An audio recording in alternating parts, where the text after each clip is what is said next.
Okay, so the thumbnail may be a bit of a lie. Home sales have not completely stopped in Durham Region, but as you're going to see coming up, they're definitely trending downwards still. You know we love our 5-week rolling averages on this channel. You're going to take a look at what is happening in Pickering, Ajax, Whitby, and Oshawa this week. Second new format in 2 weeks. What more can you ask for? Please stick with me on the other side of this intro to find out more. Hey everybody, it's Rob Marsiglio back here with the Robert Marsiglio Realty Group. We've got lots to cover today, like I said. 4 towns, it's lots of slides of info to go through. We're also going to touch on some mortgage stuff, a little tip that I want to give to you on the mortgage side of things as well. Right into things as promised, starting with our Canada 5-year bond yield. We know that this is supposed to be tied to fixed mortgage rates. We would expect to see things come down a little bit based on where we're at. It's right around 2.88 as of today when I'm recording on July 26th, down from the peak of over 3.5. It even touched up close to 3.6 back in June. So, you know, trending lower, but have mortgage rates followed? And will they follow? Well, let's check it out. Same answer as last week. I'm sorry, guys. 5-year fixed rates have not come down. Nobody's really moved except for TD. They've increased their 5-year fixed rate by 10 basis points to 5.24%. So again, you're qualifying at 7.24% for that TD fixed product right now. And then they've also reduced their discount to prime. Their 5-year variable is up to 4.3%. So now our lowest qualifying rate is 6.24% for this BMO 5-year variable product. Turn our attention quickly to this tweet by Rob McClister. First off, great name, great follow as well on Twitter. He's a rate analyst, very respected, writes in the Globe and Mail as well. He just makes a comment here about how the gap between the insured and uninsured rates is wide enough to drive a tractor through. Bottom line is if you're putting less than 20% down on a house, the mortgage will be insured. The bank will give you a bit better rate because, you know, that money, there's insurance on it. They're guaranteed to collect their mortgage every single month. So what he's saying here is this spread is increasing and that bond yields, like we just went through, are at 2-month lows pretty much. He's wondering, will that inspire our big banks to do a U-turn on the kind of fixed rate hikes that we saw this week and last and maybe bring them down? Only time is going to tell on this one though. I promised a mortgage tip for everybody and this is it right here. So this goes to people with variable rate mortgages with fixed payments. So that means your payment has not changed the amount you're paying per month, but as rates go up, you're paying a little less to principal and a little more to interest with each payment. What does that mean for you in 5 years when it comes time to refinance? Depending on how much rates have gone up since you locked in at your variable rate, you could be only paying interest at this point and not paying your principal down.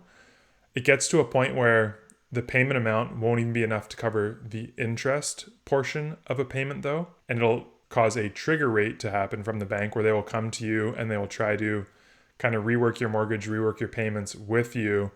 Your payments will go up even if you're on this fixed variable rate mortgage. So what I'm hearing from some mortgage partners is start looking into actually increasing those payments by yourself. Now, the mortgage broker that I work with clients has been telling them, you know, if you're on a variable rate, put away the difference, the spread between whatever rate you locked in at and the fixed rate for the day, just to make sure you have that rainy day fund in case what we're going through right now happens. You know, 225 basis points of rate hikes since March has definitely affected people's wallets, not just on the mortgage side, but on any credit related product that you have. You've definitely seen that things are getting a little more expensive. So again, go to your lender right now would be my suggestion. If you're on a fixed rate mortgage, even maybe start putting away a little bit more every single month into an account where you can then access it, see if you can make a lump sum payment to pay your mortgage down a little bit. Because when it comes time to refinance, I think a lot of people will be surprised. You know, mortgages in low rate environments have been kind of set it and forget it for most Canadians. It's not a time right now to be doing that though. So please talk to a mortgage professional as soon as you're done watching this video. And before we hop into these awesome stats, if you're enjoying this, you enjoy the tips, you enjoy the just straight statistical content that I'm bringing you every single week, please consider liking the video, subscribing to the channel, turning on those notifications, share it with a friend, all that good stuff. And leave me a comment below. How are you enjoying this new format as we get into it? Right into things here. Our first of, we'll call this a superfecta. It's a horse racing term for everybody. If you're picking the top 4, it's the superfecta. This is our superfecta of Durham, the Pickering, Ajax, Whitby, and Oshawa. So we'll be working from west to east. You can see I've color coded everything very nicely. What are these charts showing us? They are showing us the 5-week rolling averages, and that's what's going to happen each time.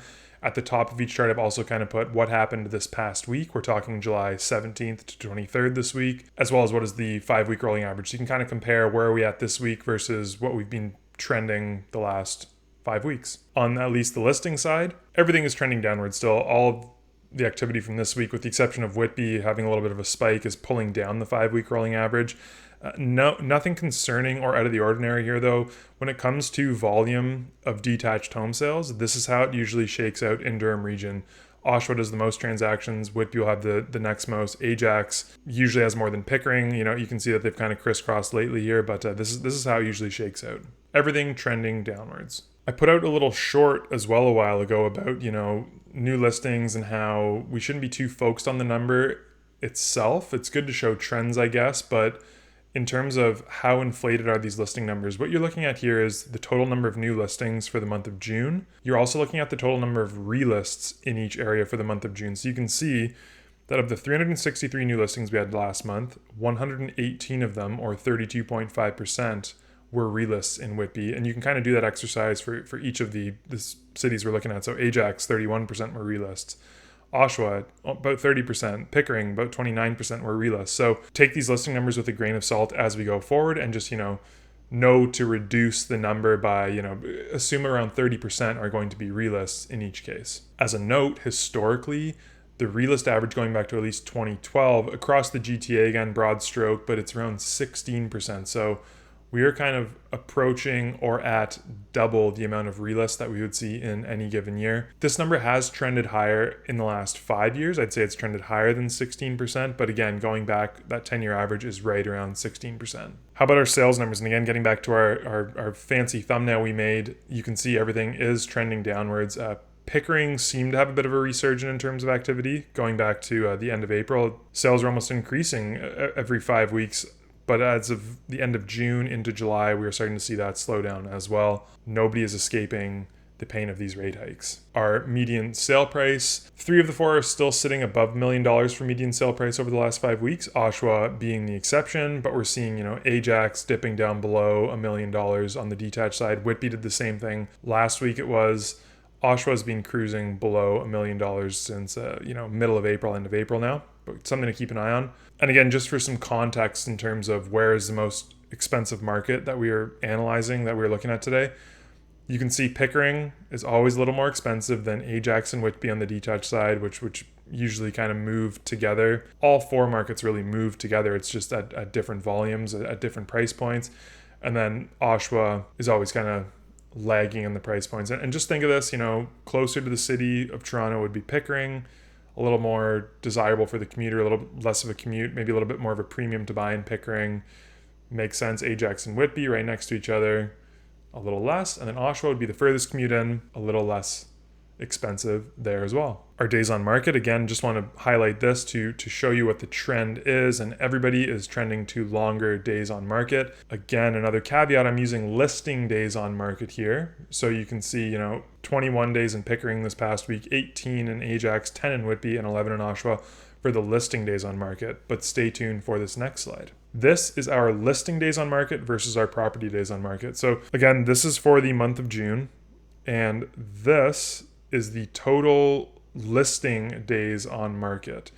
And when I say a listing, if 123 Main Street is listed on June 1st and it sells on June 10th, it was on the market for 10 days. If 123 Main Street, however, is listed on June 1st, is then relisted on June 10th and sells on June 20th, the property days on market would be 20 days. So you can see just kind of the discrepancy. Start with Whitby at the bottom here, 11 days on market for a listing, but 17 days for the actual property. So it's taking 17 days to sell a property, not 11 days as the listing days on market would have you believe. I've touched on it briefly as well. The reason for this is that a listing agent, to do best by their seller, will then cancel a listing and relist it if it's been on the market for X amount of time, just to refresh it in a buyer search to make it hit the top of the search again. Our most drastic difference is Pickering, which, the property days on market is almost twice as much as the listing days on market. But this just kind of gives you a good idea of all of Durham Region and what is happening. So as a whole, 12 listing days on market versus 19 property days on market in Durham Region. I promise I won't digress on any more of these. We're going to try and rip through the rest of these slides because, like I said, it is a ton of info.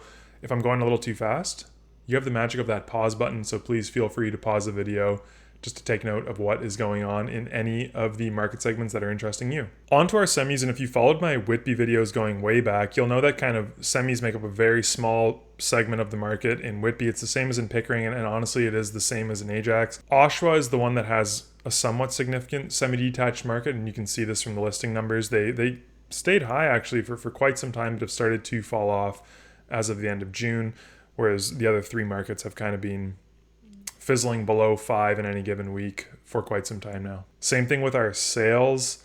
It's almost a carbon copy of the last graph, and you can see Oshawa is finally, the semi-detached sales are starting to fall off. Whitby has had one semi-detached sale in the last 4.5 weeks kind of thing. I think they have the 12 months of inventory on the semi-detached side just because so little activity. We always talk about volatility in smaller markets is much higher than it is in larger markets. Our sale prices, you can see on the semi side, it's packed a little bit tighter between Pickering, Ajax, and Whitby, all trending downwards, and Oshawa still sits just below, also trending downwards, coming in at 721,000 for the past 5 weeks in Oshawa. And our days on market. What I want to highlight here is an interesting anomaly. You'll notice the green line being Whitby. It would appear that days on market is getting less and less. Again, this is a function of just too little inventory. There's only been one sale going back 30 days. You're not registering days on market, and any week there's no sale. So it would appear that it's creeping down towards zero. That's just as a result of zero activity.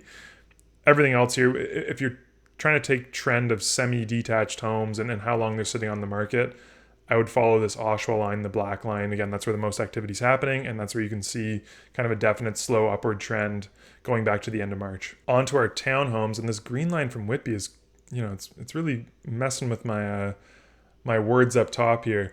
The townhome market we know is big in Whitby. It is the most significant here. But again, listings peaked really middle to end of April and have been falling off ever since right across the board. Sales peaked even a little earlier in Whitby and have been kind of steadily falling since, with the odd exception. Ajax had a bit of a resurgence in the market prior to the June rate hike, and Oshawa has kind of just been holding steady, but again, much smaller markets in Ajax, Pickering, and Oshawa. Stop me if you've seen a similar price graph to this before. You can see, everything moves kind of the same. Value-wise, Pickering, Ajax, and Whitby are all kind of intertwined on the townhome side, with Oshawa holding down that price floor for townhomes in Durham Region. And one more time, our days on market, properties are sitting on the market for longer than they were earlier in the year. Lastly, for market segments, we have our condos. Pickering and Oshawa are the ones with the more active condo markets in Durham Region, 16.4 and 15.2 listings every week roughly for the past 5 weeks. Oshawa trending downwards with a bit of a spike. Pickering had seemed to be kind of leveling off and hovering right around that 20 mark, but they've since fallen off in the last few weeks. Whereas Ajax and Whitby, single digits for the past 5 weeks, their average, trending downwards. Same thing on the sales side. Once again, I'm reminding you of that thumbnail, that beautiful, beautiful thumbnail that I created, but all these sales are trending downwards. Here we are with our condo median sale price. And you want to talk about a market holding a bit of value. This is the Ajax condo market. It hasn't really moved too much, too significantly since the start of the year to where we are right now, whereas Whitby, Pickering from their peaks have definitely dropped off, and same thing with Oshawa dropping off. We will wrap up as always with our activity. So our showings per new listing, going back to the early days of the year when everything was getting, 25 plus showings on each listing. Ajax is performing the best right now at 18.36 for the month of July, followed by Pickering and Whitby very close at 15.69 and 15.43 showings per new listing, and Oshawa at 13.99 showings per new listing. In terms of offers though, Ajax and Oshawa are still holding up, getting close to one offer per new listing still, whereas the offer activity in Whitby and Pickering has definitely fallen off big time in July. You would think that because Oshawa was having less showings per property, maybe offers would be down as well, or it would take, around the same amount of showings to get an offer. But as you can see here, even going back to April, it's been right around that 15 to 14 and a half showings per offer. So what that means again is it's taking 15 groups through to get an offer on a property in Oshawa, whereas that number is creeping up on 20, it's gotten up to 20 in Whitby and Ajax. And in Pickering, it is kind of approaching 25 territory. So I know it was a bit longer video today. I hope it was packed with some value for you though. If you've stuck around this long, again, please like the video, subscribe to the channel, and turn those notifications on. I'm gonna do something like this every single week, but I always want your feedback. How can I make these videos a little bit better for you, a little bit more easy to digest? I'm not here to tell you to sell your home or to buy a home. I just want to make sure you know what is happening with your home. So please, any questions you have, put them in the comment section below. I'm always hanging around trying to answer questions for you all. If it requires a video to answer the question, I'm also happy to do that. So any other kind of suggestions for topics you may have on videos going forward, something you are interested in the Durham region and the Durham region market, I'm always looking for suggestions. I'd be remiss if I did not give a shout out to LePage, who finished second place in the decathlon at the World Track Championships. A big congratulations to Pierce, Whitby's own. He did Canada proud, especially after Damian Warner dropped out. I'm not sure anybody was even aware this was going on, but a big shout out to Pierce. I hope everybody has an awesome long weekend coming up. And again, I look forward to speaking with you next time.